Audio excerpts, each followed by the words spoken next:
l'OVNI, la lettre ou le mollo J. avec les signes comme Quoi, ça, hein c'est hyper tendancieux. C'est Jul. Ah bah oui, c'est Jul. Quand même, non, mais enfin. maintenant, tout le monde voit du nazisme partout, donc... Ah ouais, non, mais je te jure, moi je me suis fait un tatouage il y a quelques semaines, on n'arrête pas de me faire chier, alors que je suis juste fan d'Harry Potter. Ah oui, mais pourquoi t'en as fait 2 du coup? Oui, il s'est raté la première fois. Ah oui, c'est... Oui. Je ferai un cover. Bonjour et bienvenue dans le récap. Nous sommes le jeudi 12 mars et figurez-vous que depuis hier, Alice Cordier est dans la sauce. Alors, pour les plus âgés qui nous regardent, rien à voir avec la série des années 90 Juge et flic.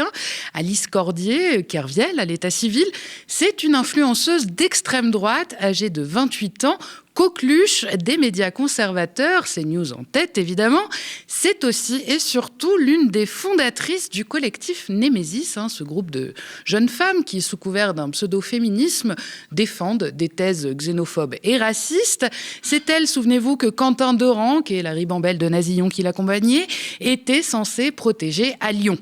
Et figurez-vous que c'est aussi une grande fan de rap old school et de football féminin. Enfin ça c'est ce qu'elle essaye de nous faire croire pour se sortir du très mauvais pas dans lequel elle s'est fourrée. Alors tout a commencé par la publication d'une photo d'elle, Alice Cordier, sur les réseaux sociaux.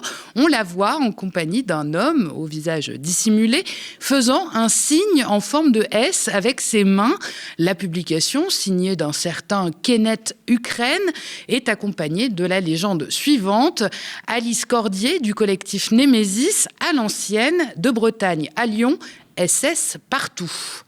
Alors, une publication qui ne manque évidemment pas de taper dans l'œil de Ricardo Parreira, le journaliste spécialiste de l'extrême droite et créateur du site Indextrême qui répertorie tous les signes et symboles utilisés par la fachosphère.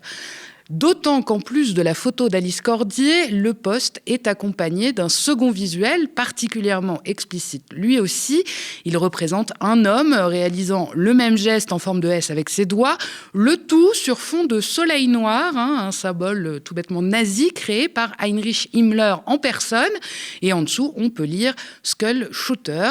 Voilà, alors aussitôt, le journaliste se met au boulot et publie plusieurs tweets sur X. Selon lui, l'auteur de la publication, le planqué derrière le pseudo Kenneth Ukraine, ce serait en fait un certain Gwendal Delange, un néo-nazi lyonnais, aujourd'hui combattant en Ukraine, voilà. Et d'ailleurs, il peut difficilement cacher ses convictions, vu le nombre de tatouages parfaitement explicites qu'il porte sur tout le corps. Une croix gammée par-ci, un emblème SS par-là, bref, un véritable panneau publicitaire ambulant pour le Troisième Reich. D'ailleurs, il serait aussi marié à une jeune Allemande, tout aussi fan de petites moustaches et de vieilles symboliques hindoues. Revenons-en au geste, ce fameux S avec les doigts. Ce journaliste expert et formel, il ferait référence à la SS, vous savez, la garde rapprochée d'Adolf Hitler. Une gestuelle, je cite, utilisée depuis longtemps par des néo-nazis et des suprémacistes blancs. On l'écoute. Que dans cette même image, cet personnage-là, un genre d'un hooligan, il fait un geste dans lequel les deux mains s'unissent pour faire un S, que fait référence, comme le dessin le démontre, à des SS, parce que School Shooter, les initiales de School Shooter, c'est SS. Bon, enfin. On est dans un cadre d'une imagerie nazie, néo-nazie, et ça c'est irréfutable. Pierre Plotu, un autre spécialiste de l'extrême droite en France, confirme le diagnostic de son confrère journaliste. Il ajoute qu'il s'agit d'un signe de ralliement dans la mouvance d'extrême droite radicale. Alors, inévitablement, l'information se répand comme une traînée de poudre sur les réseaux sociaux. Plusieurs personnalités de gauche, et notamment de LFI, diffusent l'analyse de Ricardo Parreira. Et en une matinée, la photo, qui dormait tranquillement sur le web depuis 5 jours, devient virale. On la voit partout, au point d'embarrasser sérieusement la principale intéressée, Alice Cordier, qui cultive, elle, avec soin, l'image de la gentille militante patriote, bien sous tout rapport. Et c'est à partir de ce moment-là que le spectacle commence. Sortez les pop-corns, c'est digne du naufrage du Titanic. Pour se tirer de ce mauvais pas, Alice Cordier fait ce qu'elle fait toujours, à savoir mentir. Première tentative, se faire passer pour une amatrice de rap. Hier, elle écrit sur X: on peut arrêter avec la police des doigts, comme mes joues en attestent, je suis un bébé dans un bar de surfeurs et un inconnu me montre le geste d'un groupe de rap. Merci, au revoir. Un groupe de rap, vous m'en direz tant, à deux doigts de nous refaire le coup du salut romain. Alors évidemment, personne n'y croit, hein. Cordier, elle est autant amatrice de rap que némésiste et féministe, c'est dire. Et en prime, tout le monde se fout de sa gueule, hein, parce que on lui demande de quel groupe de rap il peut bien s'agir. Alors elle et ses petites copines n'ont d'autre choix que d'écumer tout Internet pour se donner du crédit et trouver une porte de sortie. Alors justement, elles trouvent 3 ou 4 photos de signes de mains vaguement ressemblants, mais jamais exactement similaires, hein, en l'occurrence souvent des Z à la place des S. Hein. Elle ne devrait pas tarder à nous sortir qu'elle est dyslexique, ou alors qu'elle s'est trompée parce que le Z c'est dans nazi, on ne sait pas, un truc comme ça. Bref, le compte officiel de Némésis évoque notamment le groupe de rap montreuillois, l'Usine, avec un Z donc, en commentant: Alice a fait un signe de groupe de rap à 18 ans. Voilà, point barre, hein, circuler, il n'y a rien à voir. Alors bon, elle n'a pas dû très bien lire les paroles avant de tweeter ça, hein, parce que l'Usine avec un Z, c'est pas vraiment la came des Némésis sur le papier. On écoute. Je connais bien la France, ces violences policières sont vilains gilets jaunes. Ils l'ont découvert, j'entends parler de Palestine, de millions de morts au Congo, mais ma rétine reflète le pool que t'affiches sur les réseaux. Même si je calcule plus trop toutes les théories du complot, je suis sûr que la montée de l'extrémisme fait partie de leur chez-pro. D'ailleurs, le collectif montreuillois s'est empressé de leur répondre sur les réseaux sociaux. Je cite: « Les FAF ne nous ont jamais écoutés et ne nous écouteront jamais. On n'a attendu personne pour se battre contre le racisme et on ne laissera personne récupérer notre combat aujourd'hui. Notre engagement ne sert pas d'excuse ni d'outil politique pour qui que ce soit. Propre, net et sans bavure. » Alors, raté pour le rap, hein. Alors Alice Cordier se renouvelle, pas le choix. La voilà maintenant amatrice de football féminin. C'est plus un geste de groupe de rap, mais la célébration d'une joueuse du Toulouse FC, Luna Lapassouz. Au moins, pour une fois, le geste est ressemblant, hein. On lui accorde, on avance. Mais enfin, à la différence que la joueuse en question, elle le réalise sur un terrain de foot quand elle marque un but, en référence à ses initiales, et pas à côté d'un nazi notoire. Bon, voilà, ça change un peu la donne.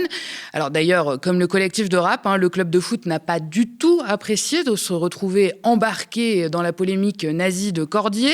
Il s'est empressé de répondre: « Nous découvrons avec consternation la récupération honteuse autour de la célébration de notre joueuse.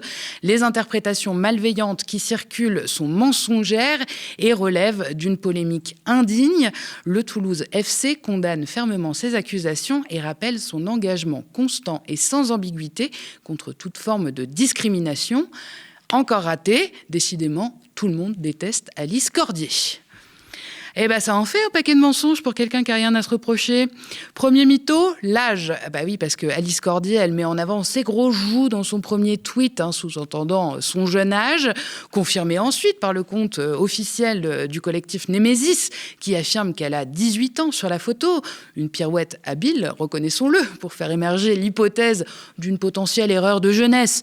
Sauf que raté, la photo date en fait du 27 janvier 2022, 3 ans après la création de Némésis. Alice Cordier avait alors 24 ans et pas 18. C'est Check News, la cellule de fact-checking de Libé, qui le révèle. Le bar de surfeurs est en réalité un bar parisien du 11e arrondissement et elle est très loin d'être avec des inconnus. Au contraire, elle est avec le gratin de ce qui se fait de pire en matière d'extrême droite violente. Le journaliste Pierre Plotu de Libé a mis la main d'ailleurs sur des photos de cette soirée diffusées sur les réseaux sociaux. On peut notamment voir Alice Cordier en compagnie de Karel Cherel Salzburg, un autre néo-nazi parti combattre en Ukraine. Décidément, ça fait beaucoup de coïncidences. Alors en revanche, il y a bien une histoire de groupe de rap en toile de fond. Vous vous souvenez l'image là avec le soleil noir au début et la mention Skull Shooter dans le tweet initial de Kenneth Ukraine.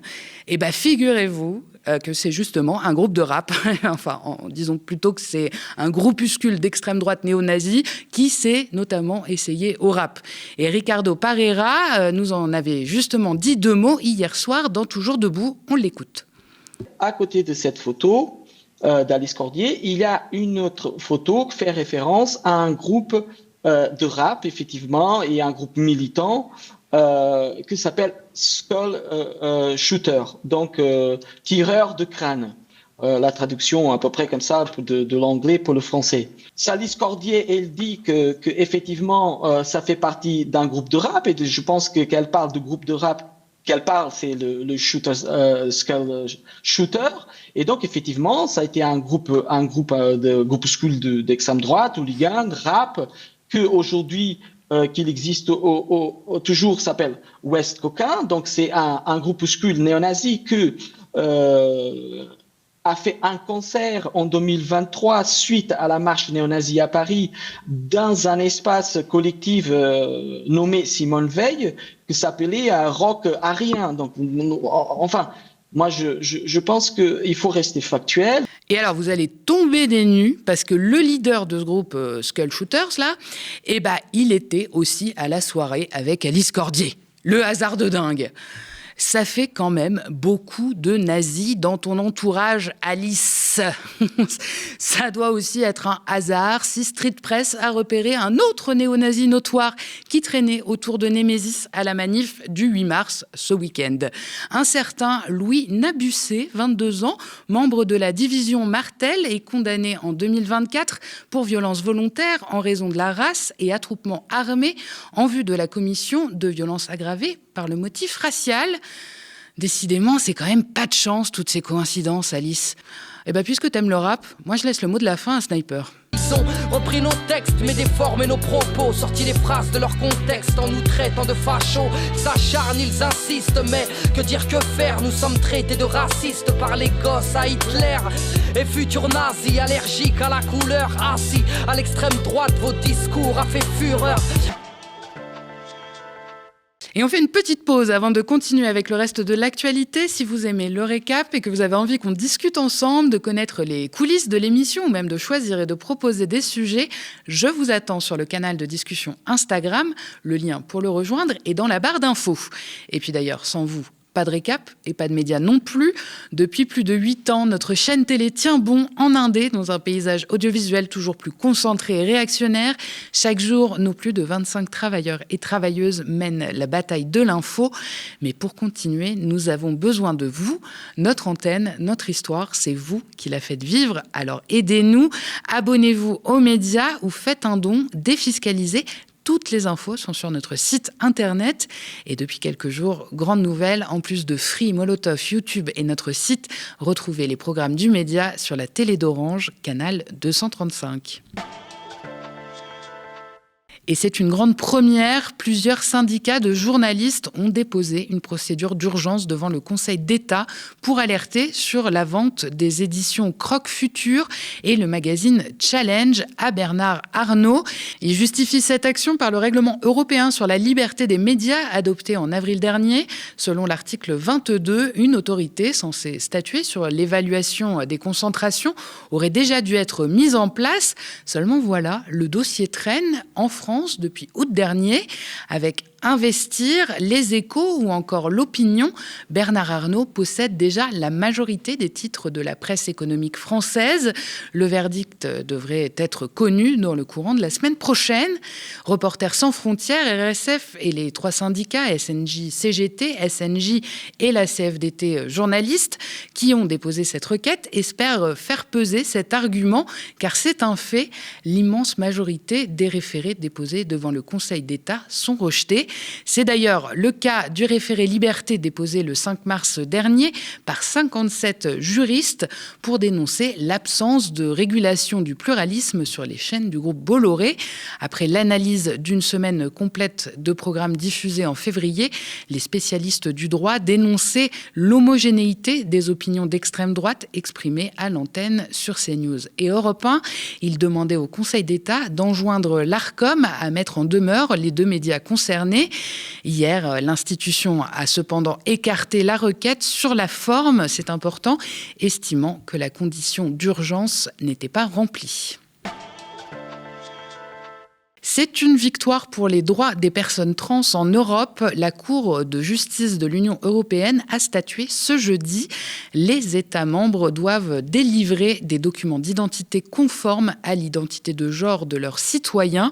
Cette décision vise directement la Bulgarie, mais concerne également la Hongrie et la Slovaquie, qui refusent actuellement ce droit aux personnes transgenres. La Cour de justice de l'Union européenne a pris cette décision au titre de la liberté de circulation, puisque la discordance entre l'identité de genre vécue par une personne et les données relatives au sexe figurant sur sa carte d'identité est susceptible d'entraver l'exercice de son droit à la libre circulation entre les pays européens. La Cour avait été interrogée pour avis par la justice bulgare après le refus des autorités locales de délivrer des papiers d'identité reconnaissant son statut féminin à une femme transgenre. Et ce n'est pas un cas isolé. La Hongrie, la Slovaquie et la Bulgarie refusent actuellement aux personnes trans le droit de disposer de documents qui reflètent leur identité. L'arrêt de la justice européenne devrait débloquer des dizaines de procédures similaires en Bulgarie et ailleurs, actuellement gelées dans l'attente de cette décision, et leur permettre de se déplacer librement au sein de l'Union dans la pleine reconnaissance de ce qu'ils et elles sont. Au 13e jour du conflit qui oppose Israël et les États-Unis à l'Iran, les échanges de frappes se poursuivent. De nouvelles attaques sont en cours sur Beyrouth. Au Liban, le dernier bilan des frappes israéliennes s'élèverait à 687 morts, selon le ministre de l'Information libanais. D'après le Haut Commissariat de l'ONU pour les réfugiés, plus de 3 millions d'Iraniens ont été déplacés depuis le début des frappes israélo-américaines. Ce matin, le ministère des Affaires étrangères iranien a publié sur X une vidéo accusant l'Union européenne de complicité dans les attaques israélo-américaines. Mojtaba Khamenei, le nouveau guide suprême iranien, s'est ensuite exprimé pour la première fois depuis sa désignation dimanche dans un message écrit. Il a appelé à maintenir fermé le détroit d'Ormuz, passage hautement stratégique du commerce de pétrole mondial. Une annonce qui a fait immédiatement bondir le prix du baril de pétrole à plus de $100. Dans la foulée, l'agence maritime de l'ONU a annoncé une session extraordinaire les 18 et 19 mars prochains pour examiner les répercussions de la guerre au Moyen-Orient sur le transport maritime et la sécurité des marins. Merci d'avoir regardé cette nouvelle édition du Récap. N'hésitez pas à nous laisser vos impressions en commentaire si vous nous regardez sur YouTube ou via email si vous nous regardez à la télé. Pour nous soutenir, évidemment, abonnez-vous aux médias, faites un don défiscalisable sur notre site internet. Vous pouvez aussi parler de nous autour de vous et nous suivre et nous partager sur les réseaux sociaux. C'est déjà beaucoup. Retrouvez l'ensemble de nos programmes sur Free, canal 165, Orange, canal 235, sur Molotov, sur notre site, ainsi que sur nos 2 chaînes YouTube, Le Média et Le Média 24/7. Merci et très bonne soirée sur Le Média.